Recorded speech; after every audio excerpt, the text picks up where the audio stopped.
Hello there, this is Fiona, host and main GM for What Am I Rolling, a twice-monthly RPG one-shot podcast. This is a bonus Q&A episode to tide us over to the next one-shot, and it is indeed a very special Q&A, as this week I had the absolute pleasure of interviewing Ethan Yen and James Quigley, the lead designers behind the upcoming game Prequel, a tactical storytelling game of heroic sacrifice.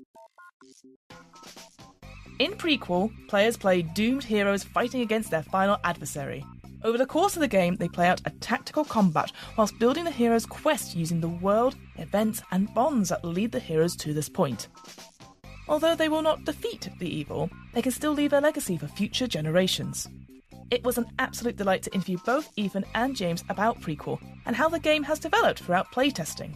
I think there's something really intriguing about a one-shot game that is simultaneously a final fight and a collaborative world-building exercise. I am always a big fan of games that create story hooks and seeds which can then be used in a long-term campaign in a different system. And Prequel does just that. The funding campaign for Prequel goes live on Monday the 3rd of February as part of ZineQuest Month on Kickstarter. I am also going to be running my own live stream of Prequel over on the One Shot Podcast Network Twitch channel on Monday the 10th of February. So keep an eye on our socials for more information on that very, very soon. I'll put a link to the Kickstarter and to Ethan and James's other work in this episode's show notes.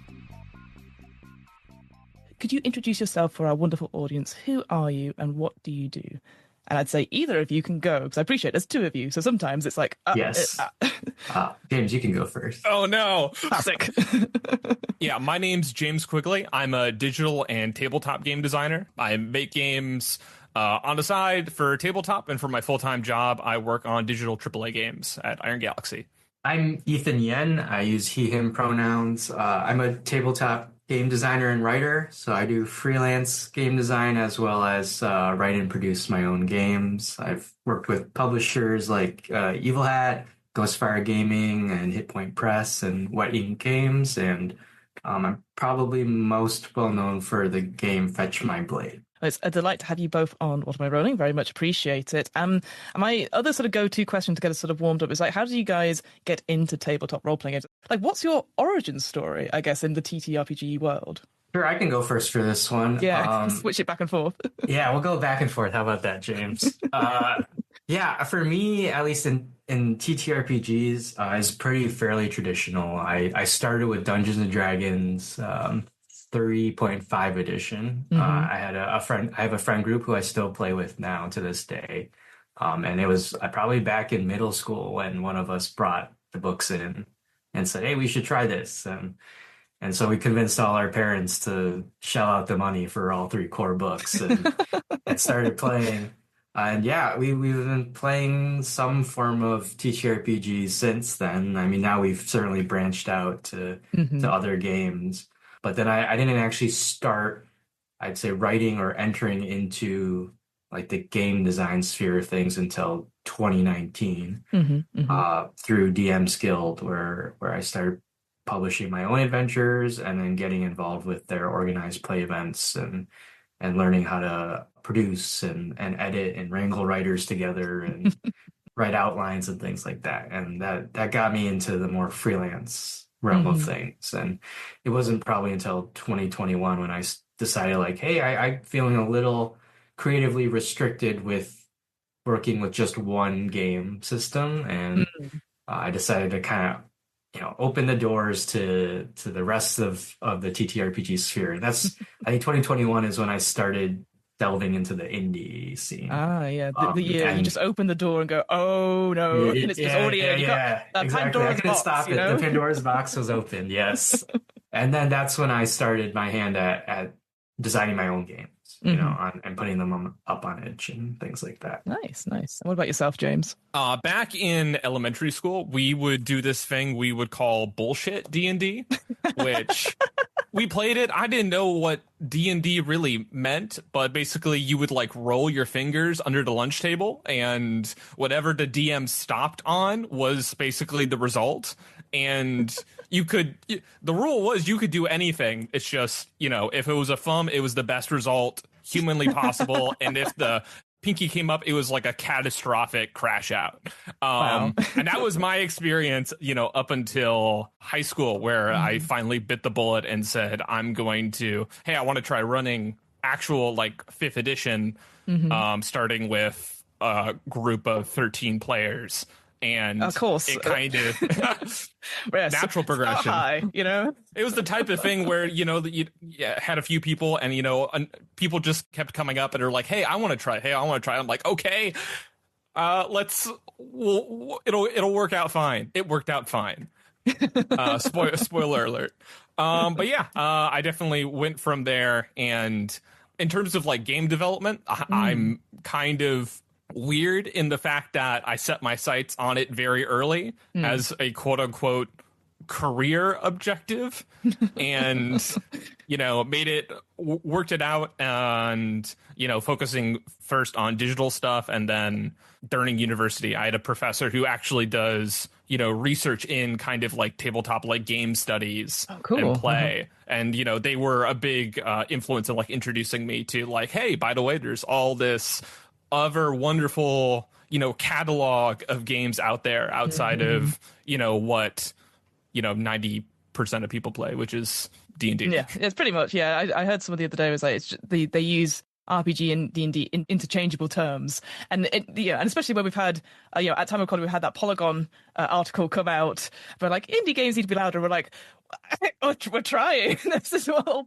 So it's just a bit like, okay, I guess it. But so I guess for you two then, when you're playing games, running games, do you prefer then high fantasy as a genre, or do you have another preferred type of genre when you're running or playing games? Because you've both started out in sort of like D&D. I just wondered, like, have you gone out since then and gone, actually, I much prefer sci-fi or horror or action, I'm a big, storytelling and drama nerd, and I think like a lot of different genres have like really cool stuff.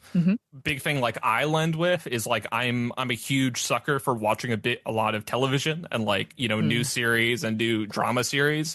So whenever like I see a series that like I really is taking my fancy, like it's instantly like, okay, like what's a game I can find, Right. RPG I can find that like I can have this experience. Yeah, for me, I think high fantasy is definitely where I live. It's my bread and butter. When I say high fantasy, for me, and I think this is because I'm heavily influenced by the media my friends consume, if not myself. So I kind of absorb it by osmosis. But they're all very big video game players. So a lot of like JRPGs or like the Legend of Zelda games and things like that. I myself have never played them, but hearing them talk about it, I think I just subconsciously absorb it. Yeah. So like for me, my ideal high fantasy setting or even like game is like, if I'm not killing goblins at level 1 and then killing God at level 20, then like what are we playing right now? Like to us, that's like our understanding of like, if we're gonna sit down and play a high fantasy game, this is our expectation. But we certainly and I certainly like to go outside of that realm with sci-fi. I even had my hand at trying to write a little horror for one freelance assignment, which was really fun. But most of what I do is some flavor of fantasy. It could be, you can always tack fantasy on anything else, right? It's true. It can be another adjective, right? So it's like fantasy noir or like science fantasy, or you always have like, it's all the different like shades and tones. It's like dark, light, and you go fantasy, you put the veil of fantasy over it and you're like done. That's me. Like I've like, you want like a heist movie but make it fantasy, I'm like, I'm here for it, Awesome. Or like spy movie but make it fantasy, I'm like, yeah, all right, let's do it. Just going back to what James says, because I've been watching The Traitors just now. That's my guilty pleasure like reality TV show. So anything like political intrigue or like betrayers, I have to have that in every game now. And I obviously, with the consent of the players, I will say that before anything else, but it is fascinating to people come into my games going, okay, who is the traitor? And I'm like, maybe there isn't one in this game. Maybe I've overdone it, but it's fascinating how much you can take like an idea from a TV show, or like you said, like hearing from other people like, oh, they played played this game, Elden Ring, and then take those sort of like key broad strokes and put it into your own game, and they're like, oh, that's incredible, and you're like, yes, no one will know that it's what you said back to me, which I think is I like that because obviously, sometimes there's that question of like, where do you get your inspirations from? And it's just like, from what you said maybe 3 nights ago. That's great. I love that as a way to put that down on your like inspirations and touchstones. It's like what Jeff said on this date. Let's go straight to the matter at hand then. So what is Prequel, and how does it differ from other games out there just now? So I like to describe Prequel as a tactical storytelling game of heroic sacrifice. So there's a lot of words there. Tactical in that this is a game that's about the first heroes of this, high fantasy realm that take on this big bad evil who has beset the realm, right? Your generic fantasy scenario. And this game is completely centered around a final fight. You've done the quest already. You've gone through all of that and you've made it. You're here. This is like the end point. And now you're going to take on the big bad evil, and this is the final fight. And so there's a tactical element to this game. It's essentially a tactical combat, but the tactical combat is like the framing device of this game, in that you made it, you're here, you're going to do this fight, but guess what? You're going to lose. Yeah. In the fact that you're the first heroes, you have no idea what to expect when you're taking on this big bad. And guess what? There are key weaknesses to the big bad that you didn't figure out, and so you're just not going to be able to defeat the big bad once and for all. And so part of this is as you're fighting, you're also simultaneously building out the world, the fantasy world, and also your hero's quest. So what is it that you had to do to get up to this point? And that's the storytelling aspect of the game. And so, diegetically, you can think of it as these heroes fighting and then these flashbacks happening, these key moments in their quest that they're thinking about as they're doing this combat. And then knowing that there's going to be that oh no moment in character where you're like, oh no, I can't, like, we're not going to be able to defeat the big bad. So the objective becomes not how do we defeat the evil, but how do we figure out the weaknesses and then make sure that information somehow gets outside of this battle so that the next generation of heroes have a fighting chance. And so that's the aspect of this heroic sacrifice. And the only ways that in the game you're able to what we call preserve the weakness, right? To keep it and broadcast it out there to the world is by doing these legacy moves of some kind of heroic sacrifice that can make those weaknesses available for the next generation of heroes. So in short, it's a game where you do a tactical fight, but simultaneously you're world building and storytelling to tell a story of these doomed heroes and what it is that they do to ensure that the next set of heroes have a fighting chance. It's definitely a lot about that drama of like, doing the best you can with a situation that's getting kind of more and more messed up. The game very much sets you up and gives you the tools to go out with the biggest bang possible. And it's a one shot, or ideally in that, like, we want you to like pull out all the stops. We want you to make it as big and flashy as you can.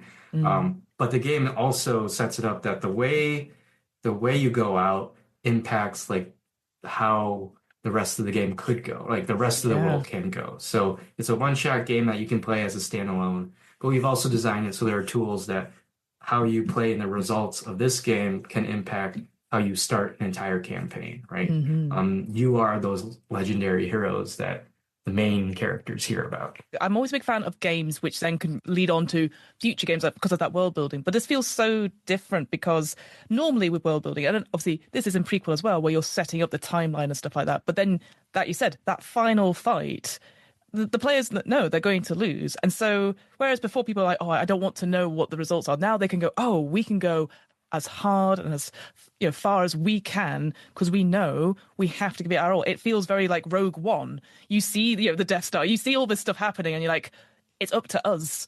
And it's such a great, we've talked about that moment before, about drama and people just knowing that we have to give it our all. How do we give ourselves those opportunities? And getting the players to collaborate on such a level as well. I've not seen that in any other sort of world building and also tactical game where it's like we're all working together to create this story. And again, I can imagine this sort of game, as you say, it's a one shot, it's a evening together, and afterwards going, God, I did not expect that when we were going to sit down, that we were going to create this world.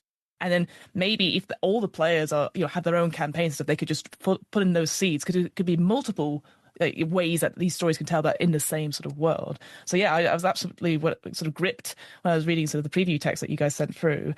In terms of then the tactical side of it, I wondered if you could talk a little bit about that.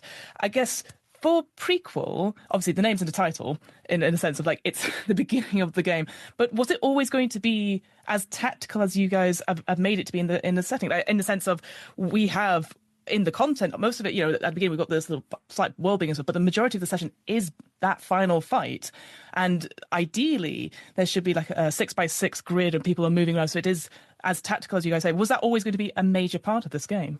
I mean, so much so that like the design very much like started from that point of being a pretty tactical game, and a lot of those, like timeline and world building elements only, came along, through iteration and development. So, I think things started off, a bit more towards like, what would you say, even more like 75% like fight, 25% world building. And I think it slowly kind of changed over to like more of a 50-50. Yeah, James is absolutely right. It started as almost your traditional TTRPG game where you have like the free play section, like a D&D game, right? Like you do free play, and then when you do combat, it switches to like a completely different game. Yeah, and absolutely. The heroic sacrifice part was, we were writing it with the tactics in mind for the heroic sacrifice part, but we started realizing like, well, when you're doing this, it's got to have narrative implication, right? So like a big design goal for us is how do we meld the narrative implication with the tactical decision making. And I think the aha moment for us while we were writing this was, well, if this is our goal, and originally we had like half of the game is you doing the quest, like you play out the quest chronologically, and then the second half would be the fight.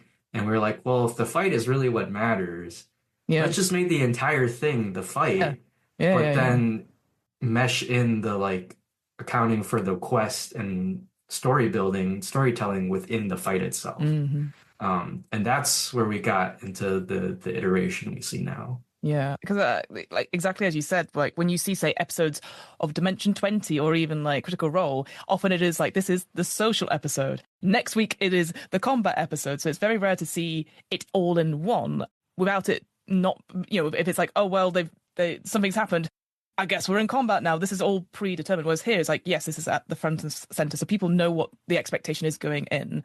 And yeah, that level of collaboration as well. Because the only other game that it reminded me of was like Hollows from Rowan, Rook and Descartes. Because obviously they have a similar thing of like an in-person sort of battle. But they don't focus too much on the world building. Obviously, Rowan, Rook and Descartes, they have their own like setting and world and stuff. Whereas here, it feels so much more freeform because when you get to the table, you're making the setting together, you're making what the evil is together, and what your characters are, what they're calling, what their origin is together. So it's so sort of freeform. Obviously, the GM can come in and give you like examples of what they want for the longer term campaign, but it feels, compared to maybe previous world building, because obviously I know one of the inspirations was Microscope from Ben Robbins, and I have played that game. I was lucky enough to play in one of those games, and it is so unlike any other sort of world building thing, because you have so much like creative control with your players to do stuff. So it can really affect stuff like that. So yeah, I just thought it was really interesting to mash two things that I wouldn't necessarily put together myself. This sort of like very intense fight, but then also make it about maybe like a lovely little world. It is like Hobbiton is on fire. How do we save this sort of thing? And it really gets the players invested. So yeah, 100%. And I'm glad you brought up Hollows too, because I think that's I think both Hollows and Prequel, if I can dare compare our game to a Rowan, Rook and Descartes game, but they both Sacrilege. Yeah, it's sacrilege. So No, I'm no, gonna no. get struck by Grant Howitt. But both games are examples of boss fight games, right? But taken in different directions. Like Exactly. I think Hollows really leans into the mechanics, and I can show James too. I don't think he's seen this, but I showed a few people. The early iterations of Prequel as a boss fight game was the boss in the center of a circle with zones Oh that you no. would surround. And it's not like a new idea. No, But no, no, no. when I saw Hollows, I was like, oh, like that's interesting, and they like executed it perfectly. Yeah. But I think I like the direction we took in it 100%. because when I play these traditional fantasy combat games, when my character is making moves, what I'm thinking is like, well, what is my character thinking about when they're making that sword attack? And this game mechanizes all of that. Like, what is the motivation? What are they thinking about? What are the important experiences that they're relying on in the heat of the moment? And that's like what we're doing here. I guess it's easy enough for you to also flip it to be like, it's a 6x6 grid. It's the different thing. But I think you agree, because again, reading through the prompts about how you activate your abilities and powers and stuff like that, again, like spending your resources, but then going like add something to the world as well as, it reminded me a lot of those sort of like what I imagine, like, and appreciate this is maybe a random reference, but like any anime, so like Demon Slayer, for example, where the fight goes over several episodes, but every so often they do intercut, go, wait, I remember this one thing. And again, the sort of flashback to it there. Hollows, like you said, leans into the sort of the Elden Ringness of everything, and a big boss fight. And if you die, you go back to it. You don't gain any, you don't preserve any weaknesses. It's just miserable in a sense of like, yeah, because it's hard boss fights. But what I love about this is that I do feel with Prequel, again, you can make it your own and go, right, what other stories can we tell from here on? This is the cataclysm point. Where can we go here? And if it's like you guys have put it, like a long campaign, or if it's shorter little stories, it's just such a great way to sort of build a world that everyone's already invested in as a result. And so like I said, I think that's the only other game that I know of that is similar is Hollows, but they are, like you said, completely different games. And yeah, if those folks who are more interested in the sort of narrative and that sort of, the more sort of the dance of it all, I think that totally makes sense to go for more a prequel than anything else. Yeah, they're both boss fight games, but like you said, I think Prequel on the outset, based on its name even, it's a meta, like the players understand what's happening. Yes. And you get to play out this storyline, but it's allowing players to inhabit a character where, it's guaranteed that your actions will have impact to the future generations. I think that's a mentality that, this day in modern age, is very hard for us to grasp for some reason, that the actions you have here will have consequences for people you will never meet. Yeah. Whereas that's the literal guarantee that Prequel gives you, is the actions you have in this game will have consequences and mean something to people your characters will never meet. Yeah. And I think that's a very powerful headspace to give players. Yeah. It's very much the sort of like, I mean, the way I relate to it is that all I'll talk about, say, climate change or political drama stuff. But yeah, again, I always go back to Rogue One, that idea that these people have no connection to anything, and like, let's just go for it. And this is important to us right now in order to save all these other people that we'll never, ever know. When you guys were sort of putting together sort of the text and sort of laying out, I'd be interested to know, like, you said that obviously the boss fight, obviously that sort of came first and everything else came around it. When you were looking at sort of the creating the characters, so the callings and the origins and stuff, was it, I don't want to say easy, because I appreciate nothing is easy in game design, but was it, I guess, a challenge perhaps to pinpoint certain archetypes? Because I know you've got a couple just now in the preview text. I'm not aware if you're going to write any more, and I don't want to put the pressure on writing any more anyway. But was it easy to pick out certain archetypes that you wanted to like feature in the game? Was it sort of like, we want to showcase these ones that were maybe typical that would come into like a big boss fight like this? I think it was like two for like one, especially with having a quote unquote, having like a fantasy RPG that has some like familiar tactical elements, you want people to be able to go, this calling feels similar to, stuff I've played before in other games, and like definitely having like, that shared language is like very important. So players don't feel like they're coming in and having everything being completely new or like out of the box. But I think like like the origin side was something we really wanted to, expand on because of kind of going into like, oh, like who are these different people.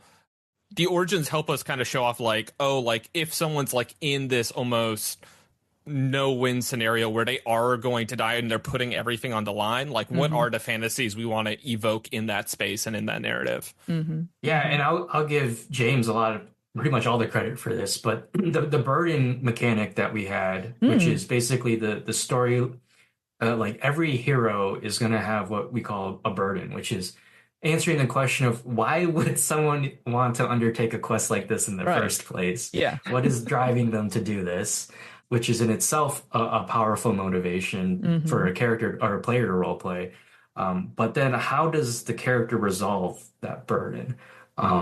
Whether it's in I'll say in a more spectacular fashion that benefits, the future generations, or in a more reflective fashion that is more like, I have come to peace with myself kind of thing. And to do that, we needed the origins, right? The origins are basically the background of the hero. I think there are certainly archetypes within that. Yeah. We have 3 shown in the preview packet, and there are 2 more that we've written. One of them is just straight up, the reluctant is just straight up like Bilbo Baggins. I love the reluctant so much. So like we're definitely drawing upon tropes. Like we say it right on the outset in the game that it's your generic high fantasy game, but like how we define it is it's a high fantasy setting with spectacular magic, right? So this isn't a setting where you have like dark fantasy nitty gritty fighter thief, thief and mage. This is a setting where you are going to go out in a spectacular fashion and like bright shiny lights are going to flash and things like that. So there's that, and then the callings, which are you can think of as classes, we're very much trying to evoke tropes of not just like classic fantasy, but in a like kind of it's a tactical game. So your MMO fantasy, right? Like you have your DPS, you have your tank, you have your support. So we try to make sure we got all of those in there. Just so it's a one-shot game. So we want players to immediately identify with the game and the types of heroes, but we also want to put our own flavor on it, right? It's you're not just the fighter, you're the Swiftblade or something like that. Yeah, like I liked what you said about the sort of like spectacular magic. And you are no ordinary heroes, even if you are the reluctant. You've been chosen in quotation marks for this mission. Out of interest, just because I didn't see it in the text, can players play like the same combinations as another player, or does everyone have to be unique to this particular party? Like, is there any benefit for like having two people with the same origin, for example, presumably because of connections and stuff, but maybe the same thing as callings as well? Like, is that something that you've put into the game as well? I don't think we explicitly forbid it. I don't think we've play tested it with multiple play testers playing the same. And I'm trying to think if that would break anything mechanically, but I've had it happen one time. Okay. And what's that called? And I think definitely like one thing we definitely tried to do with the design is like add a little bit of opportunities for players to like play off of each other. Yeah. So like, we have a character called like the sharpshooter, which I think is something that's going to be coming, where it's like you have to shoot in a straight line. And then we have another character that like helps another character move. So, the villain moves away, and then if you move me, I don't have to move myself, and I can then like do this like really big attack. Right. So like definitely like finding weird combos and seeing how different stuff works together, both in the tactical and the world building sense. Like that's something I'm super excited for people to discover while playing the game. Yeah. For sure. Because again, it's that sort of thing where I know we have the sort of like, I was going to say tradition, sort of the meme of like, oops, all bards. I'm just thinking like, oops, all reluctance. Like, oh no, just like having to, fine, I'll do it. Or, oops, all bullocks. Yes, we won't expressly forbid it. So I would love to see a game like that. Yeah. Because I know maybe a con of it would be like, there's only so many like spells or abilities or stuff like that. But I feel like I relish that sort of like limitation. If I know somebody else is the same as me, that we could work together and, like you said, like have that relationship, because I'll be from this. If we're from the same origin, then surely then we must have something, or we can at least relate to each other a little bit. So that was the only thing. Because again, sometimes certain games will be like, no, you are unique, and I'm like, okay, like all right. But I just thought, like, because there's so many cool prompts for each of these, it'll be like, oh, but I want to be this person, oh, but I could be this person. So as James was saying, like I could already see the combinations in my head, like you're saying, like the sort of JRPG going, all right, well, if I go first, then I can pull this person in, and doing the Baldur's Gate of going, okay, who's going to go first? Right. Okay. And I'm trying to work out before I'm absolutely obliterated because I've forgotten one little thing. I was going to ask about evils. So, of course, like one player will take on sort of the BBG of this sort of game. And again, currently, as far as I'm aware, there's definitely one in the preview, and I know there's a couple of others coming. So you've got the Fiend in the preview. And what I liked about it when I was reading it through is that for each of the sort of evils that you've got down, you've got sort of like suggestions of like names and their sort of titles and stuff. I'm a big fan of that. I definitely want to play Penelope in the Fiend. I'm like, who is this person? So I just wanted to give you kudos for that, because I think sometimes when we get evils, obviously, when we get characters and we can't think of like archetypes or like what is this person, just a simple name and a title really does it for me, and I can just get so much off that. So yeah, I just guess for you guys writing these evils, these BBGs, like what was the process for that? Was it a similar sort of thing with the player characters of just like, what are those sort of like big archetypes and just put them in? Like, I'd just be interested to hear about that. It started when we were originally just thinking of this as a tactical boss fight. I think the evils were more specific. Like you would be fighting an ice dragon or a lich or something like that. But the moment and that already gives you a lot of tactical options, right? Like we can imagine how an ice dragon fights. But it didn't give a lot of leeway to the world building aspect of the game. And so a progression for the evil became, like you mentioned, Fiona, the archetype. What is the evil archetype? But not just the evil itself, but how the evil influences the world, influences type of quest that the players are going to have, right? So in the preview packet, we have the Fiend, and the Fiend isn't just like a devil. It's just any kind of manipulative antagonist, right? I had one playtest where we were in like a French aristocracy fantasy. There's the fantasy adjective in front. And so we had like the evil was this like pompous French politician, kind of thing.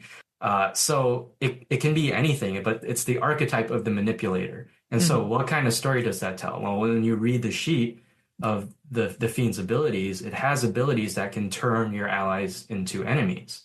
So already you have this story, this theme that you're going to tell that everyone's agreed to on the outset, because you pick the evil at the beginning of the game, that we're going to tell a story about what is everyone's price, right? Like, what is it that they are willing, or what is it that they want that they're willing to betray everyone else for? And so that's already kind of influencing how everyone's going to tell the story. So we have one example of an evil in the preview packet, but we have two more that we've written that will all have a different color of how you would play the world or the hero's quest, right? And so that's kind of how we try to approach writing the evils. And I'll let James talk. Yeah, it kind of helps us like each evil kind of like plays into kind of telling a different type of story. Yeah. Just so you have like a different mechanism. So yeah, the Fiend is very focused on like soft power, on like manipulation, on like expanding its domain. I know personally, like the biggest like alternative I've had for the evil is like a greedy like industrialist or like corporal type who's like taking over stuff. So definitely we like, finding something that fits within that flavor is like big, while also, having its own kind of like fun combat puzzle to solve. Sure. Right. Yeah. And I think that's the cool thing about what we were trying to do with all of both heroes and evils is that every tactical choice has its parallel in the world building space. So the evil being a manipulator has these world building abilities to turn your allies into enemies. But in the tactical space, it's all about moving and creating minions to do your dirty Yes. work, right? That's how the Fiend is most dangerous. Yeah. Out of interest, and forgive me because obviously I've not been a part of any of the playtests, so I don't know if you already choose just one of them to begin with, or if it's like normally you say it's a group decision. Has there been and I don't know because obviously you've got these three, and I don't know if you're testing all three of them, but just out of interest, has there been a tendency to pick one evil over the other just from the playtests you've done, or has there been a decent sort of mix and match of testing, if you see what I mean, for each of them? Yeah, so right now in playtesting, we've just been playtesting the Fiend, Fair enough, just yeah. kind of as a let's get this figured out first kind of thing. That is fair. But once we're through crowdfunding, and those who do become backers have the opportunity to join. We have a Discord channel that you can follow along our development journey. And if you're interested in playtesting the other two, as we're finishing them, they're written. We just need to playtest them. You're certainly welcome to. And it will be valuable in that A, playtesting is always valuable, but B, you're telling a different story than it would be against the Fiend. It's definitely something we're excited to see, like what the answer to that question is, and like how different games diverge with different evils. For sure. Yeah. Again, as I said, I've not been a part of playtest, so I wouldn't be able to be like more than one of them. But I would be interested if everyone goes, no, we want to do more of a cataclysmic game. You go, that's the 10th one in a row. Okay, there's something's happening in the zeitgeist. You know what I mean? You're in luck, Fiona, because there is a cataclysmic evil. So if you like big fantasy natural disasters and titans, then there is one of those. Exactly. The other thing I wanted to mention about Prequel as well is that you do. Again, it obviously makes sense when you think about it because it's it is partly world building as well. But you do have a specific structure for the final boss fight as well, in the sense that like you have this you set it out in sort of chapters, and this idea of the first part of the fight. The heroes win. You reduce the thing down to you reduce the BBG down to 0, and then you have a moment to rest and sort of catch your breath to do these sort of recallings and get these sort of the next steps.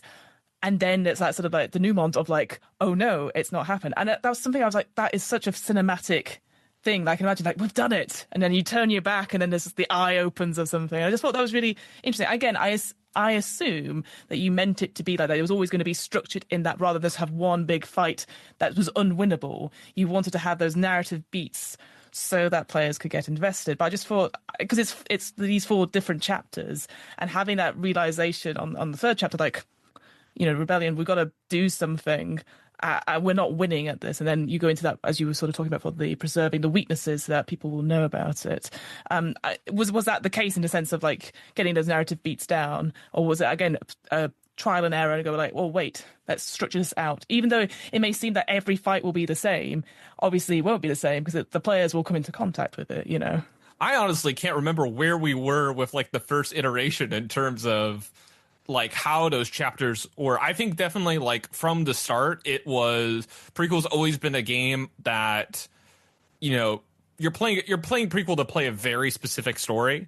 And like there's like a very like specifically, like narrative and like feeling we were kind of trying to evoke. And like that's definitely always been like a design goal. So, a lot of things in Prequel are like procedural and facilitating to that. But yeah, definitely popcorn to Ethan. Yeah, I think we always envisioned that because that was the type of story we wanted to tell. It wasn't formalized in the beginning. Like we knew that this would be a multi-phase boss fight, that there would be triggers, like you'd get down to 0 and then you'd go to the next thing. But I think before it was the first iteration it was very freeform. So we didn't gate players, and gate might not be the right word, but we didn't provide those that guidance in the first iteration, which I think we immediately saw as it could leave players kind of without guide rails at all, right? Like they would just keep fighting, not understanding that, well, eventually you're gonna have to locate these weaknesses. And so like when we realized that, I think that's when we went into maybe the best thing to do is let's just spell out what the objectives are for each of the parts of the battle. Really break it down. Let's break it down for the chapters. And for a one shot, I'm all for doing that, right? Like the more explicit. You can communicate to everyone at the table, this is the experience that we're going to have in like Mm. 3 to 4 hours. Then you have everyone working together to make sure that experience happens. Yeah. And so that's what division of chapters does for you. It says, Mm. for the first hour, you're just going to be focused on doing this. And then the next, hour or a half hour, you switch to this next chapter. And that gets everyone on the same page. Yeah, nobody gets lost as a result. You're not just like, yeah, and you don't. Everyone, we do something in improv called like genre cauldron, where we'll just say a fantasy, and then in the metaphorical cauldron in front of you, you put stuff in it. And so, like you said, fantasy, you'd be like, oh, magic, spellcasters, evil wizards, goblins, all that sort of thing, and then everyone is then building up this setting, this image, so they're all on the same page, and you can even include like phrases that you might say, like fireball, all that sort of thing. And what I like about it is that then people know where they are, even if you don't know fantasy that well. Obviously, there are people out there who aren't au fait with all these sort of like different tropes and stuff like that. So like I'm a big fan of any game, but especially with this one, it just sets the expectation, and especially if you're facilitating it. Obviously, I know you've sort of said in the text that anyone could be the big bad evil person in this, but obviously sometimes it is the facilitator, and so that might be difficult, and you're just trying to make sure everyone gets a chance to say anything, but also you've got to you've got to keep to time or keep to the structure. So I feel like you've written it in such a way that is like, oh, it is actually really easy. Now we've done all these bits, everyone knows that this is what to aim for. We're not going to suddenly just go off piece and go, where did that come from? He's like, oh, we knew that was coming. We saw this coming. We're excited for that final move to happen, and then going into the next chapter of like recovery, and then rebellion, and then reign at the end. All R's I saw as well. Very good. I like that. We love a good alliteration. The other thing I wanted to quickly talk about, if it was all right to do so, is talking about the legends thing as well. Because obviously there's a little bit of build-up, as we talked about, with the characters' origins and callings and stuff.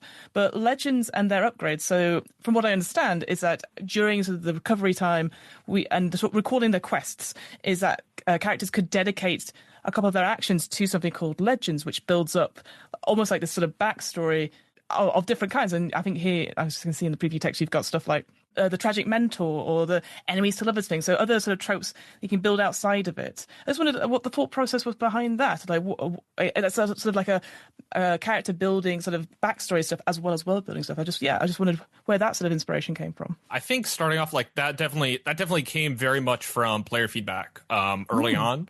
Mm-hmm. In the first playtest, we had kind of a similar format of like doing the world building and having the tactical and like doing that kind of like formula of going back and forth. But players very much out of like enthusiasm for the world they were building. Mm-hmm. They're like, oh, well, I'm putting all this love and we're creating all these events and that's so sick.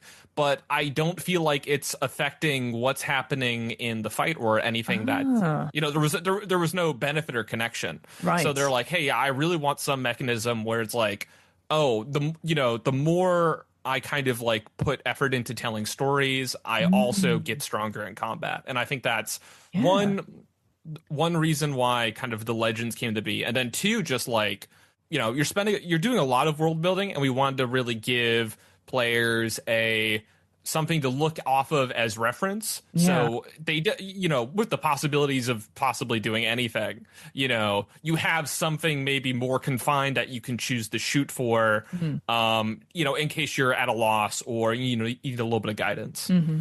Mm-hmm. James described it perfectly. The only thing I'd add is, the legends provide guidance, but and they rely on a lot of tropes, but in ways that you may not expect, right? The legends are distributed randomly, and getting to figure out how to fit that into the story is the fun and the challenge. And so, we've had play tests where someone has the Lost Heir, legend, and they're like, well, this that got them to pull something out of the blue that no one else would have thought about, but because they had this card, it prompted them to do something that really changed up the state of the narrative. So providing guidance, but also to kind of gently push people to go beyond their expectations. Yeah, I really like that. Yeah, because sometimes you get the 2D version again. that idea we talked about, like archetypes, tropes, and stuff like that, great to pull on. But then it's like, well, what makes this particular character your character? And yeah, like you said, it's the secret heir, or it's the family matters sort of thing. And they go, oh, I never thought that this particular character who, could be, I don't know, the sort of grimdark spellcaster, everyone's dead. But then you're like, but I've got, I've got tragic mentor. And that's where, you could pull on that. Well, that's maybe more stereotypical than I imagined it to be. But yeah, it's nice to have that. I always remember like a time when someone wanted to just play like a big sort of brute with low intelligence, and so that's all I want to play. And I think it was like Auto Blues or something like that, where you could give them a nickname. They had a nickname for themselves, and then you could give them a nickname. And I got them, and I was like, I think it was something like the actor. I gave them, and I said, because I think at heart, all you want to do is do like one person plays down at whatever. And it just for them, they just went, oh, because I was like, yeah, because like we get the sort of the low intelligence big brute, but also all they want to do is just go read Shakespeare or do a soliloquy and get sold out, because that just gives them like a different dimension to it. So yeah, I'm always a big fan of like those, like giving something that is unexpected, going, how am I going to jump off this? But then going, yes, this has opened so much doors that I could jump off this. And I know that not often you don't necessarily need to complete these legends, etc., but the chance to do so gets them excited and stuff. So yeah, I just thought it was just a really cool, interesting new way of just like turning like, I'm this, but I'm also this as well, and just giving that excitement to players with something different. So that's interesting you got that from the feedback. It's something, I wouldn't know where else it would have come from. So really interesting. I think like a lot of the fun is just like, we have a lot, we have the prompts on the characters, we have some of kind of like themes you establish in the initial world building, and then you have these legends. And I think from my experience, a lot of the fun for this game comes from when you sit down and play, like how those semi kind of random elements that may fluctuate from session to session kind of like come together. Like I had one where one of our themes was like random objects becoming animated and sentient. Ooh, and then we had something where an unexpected like a villain appears in a legend, and in that the player chose, the artifact that the Crooked stole in their at the beginning of the game, that actually is like always sentient and evil, and that's like that like idol they stole is actually like alive and is the villain we're looking for in this legend. And like those pieces all coming together to like create like something that's really unique is the stuff I love about this game. Yeah, it feels very much like Brindlewood Bay, where you're like, okay, you've got all the clues now. Who do you think solved the murder? And then they theorize, and you go, that was really smart. Like, well, I would not have thought of that. And everyone's always like, I must include all these clues. It's like, you've got a decent thing. Just roll for it and see if it's right. And yeah, having that, being able to have those things and then piece it together, and people go, yes. Like it's such a unique experience that we don't necessarily get all the time in other RPGs. I appreciate this is a two-sided question, and it may be hard to answer because you're game designers and I am not. But what would you say was one of the more challenging things of writing Prequel and going through it? And then on the flip side of it, what do you think was the most sort of like rewarding part of it, if you see what I mean? So like the challenge or the obstacle that you're like, okay, let's do this together and we can do it. And then what was the sort of the best part, the rewarding bit of writing it or even playtesting, I'll take the low-hanging fruit. Because I know James would say the same thing that I'm about to say. But Prequel is a contradiction in that we call it a tactical storytelling game, which is already two very different games. Yeah. A tactical combat game and a storytelling game. And we knew on the outset that those were both very different play styles, but also when you're merging the two, where we've done it, there's a lot of tension between wanting to move quickly through people's turns tactically and then wanting to spend time on each person's turn to flesh out the world and story. So there's this tension of moving fast and moving slowly. And so we knew on the outset that would be the challenge. And the early play tests, that tension was very, very much felt. And so rather than like start from square one again, I think both James and I were very invested in tackling this design problem. We thought it was worth tackling because the experience that it was going to give, we both thought would be rewarding. And so that getting that mix, right? It's not necessarily 50-50. It's still a storytelling game, with I would argue a tactical combat as a framing device. But it's still like you get to make these strategic choices, and I think it's itching that part of the brain that people like when they play tactical combat games. And so that was the challenge. And so the flip side is completely related to that, was that for me personally, at least, I was very much worried going into playtests that there wouldn't be an audience for this kind of game. I know James and I were very invested in trying to get this experience through, and we knew the challenge of doing it. But then seeing the playtests and players responding positively and telling us like, this is scratching both my itches in the way that I wanted it to. I'm going to go and tell my friends and I'm going to run a playtest for them, was very rewarding for me personally. Just it was affirming that yes, there is an audience out there for this, and James and I are on the right path. But yeah, it's always nice to be people who are, oh, they did like it, phew. So no, I agree. I think there's, because to me it is something that is catching, because I will admit I'm not a big combat person myself. I rarely do it when I run games such as D&D and Pathfinder and stuff like that, because I find it slows down. That pacing thing, as you were talking about, it slows right down, and then people lose interest, or because it's all here and you can't necessarily see through the things. But then to have it go back and forth and to have an impact like that, you will not see the consequence of till the end. Like you said, like this is the main goal of the game, is that by the end you have preserved a number of weaknesses of the enemy, and then that informs the epilogue, the story at the end. I just think that's so interesting. Again, a little bit of like Fiasco in a way, that except instead of banking points or dice for yourself or whatever, it's it's collectively. And I just thought that was just really interesting about like, yeah, what you do influences everything. So yeah, no, really, really interesting.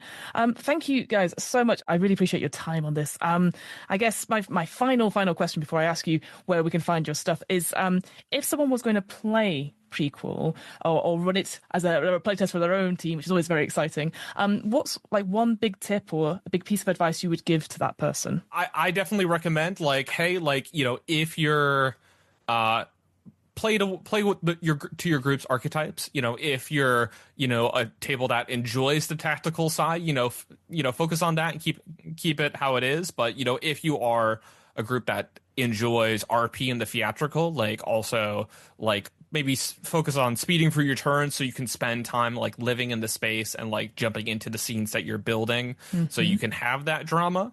And then also, if that's your case, I think this will be probably contrary to maybe what Ethan says, but you're building a whole world and you're forging all these wonderful connections. If you have the time, take the time and live in those moments. Yeah, you're here to tell a particular story on the outset and lean into it in whatever way that seems best for your group.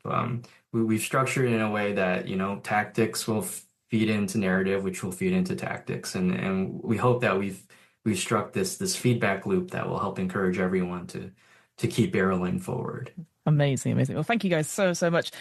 Final question now, I promise. Where can we find your work? Where are you online? And when can we expect the funding campaign for Prequel to be live? Sure. So you can find me. I have a website that's just ethanyen.com, YEN. And I'm also active on Blue Sky at ethanyen.com.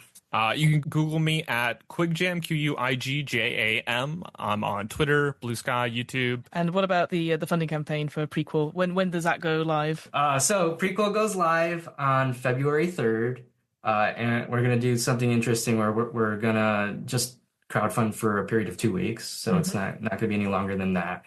And so it will end on February 16th. Nice. Well, there'll be a link, obviously, in the show notes as well to everything. And yeah, I'd say for folks listening at home, look out for a WAIR special as well. We're going to do a Prequel live stream as well, which I'm very, very excited for. And yeah, thank you guys so much. I really appreciate your time. And best of luck with the funding campaign as well. I feel like, I know what you were saying before about, like, is there an audience out there for it? I think hopefully from the playtest you'll have gone, yes, there is, but fingers crossed that the wider community sees it as well and, puts the investment in this game, because I think it's such an interesting game. I'm really excited to run it and see what stories we can come up with. But yeah, thank you guys so much. Really much appreciate it. For having us. Thank you so much. I'm hoping to do more of these special Q&A bonus episodes in future, including Q&As on the one-shots we've run here at What Am I Rolling? If you have a question or think of an RPG designer you'd like to see interviewed on this podcast, just let us know. Our email address is whatamirollingpodcast@gmail.com. And that's it. Great. See you next time.